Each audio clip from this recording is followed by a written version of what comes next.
Hey guys, welcome back to our channel, the app tutorial. Today in this video I'm going to be showing you guys how you can delete photos on Yubo. So I'm going to be teaching you a very easy step regarding this one. So if you have any problem or any queries within the process, just let me know in the comment section right away. Now without any further delay, let's get started. So firstly, what you need to do is you need to go to your Yubo app and then log in with your account.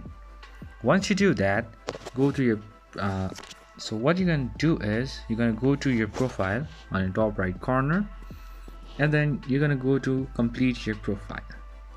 Now just go to your photos, see all, and now choose which photo you want to delete.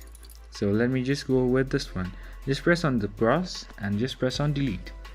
So that's how you're gonna do it. So that's pretty much, guys. I hope this video is helpful for you guys. So thank you for watching our video, guys. If you like our video, please leave a like and do not forget to subscribe our channel and also hit the bell icon so you never miss an update from us. If you have any queries, just let me know in the comment section right away, and I'll see you guys again in our next video. Till then, stay safe guys. Thank you for watching.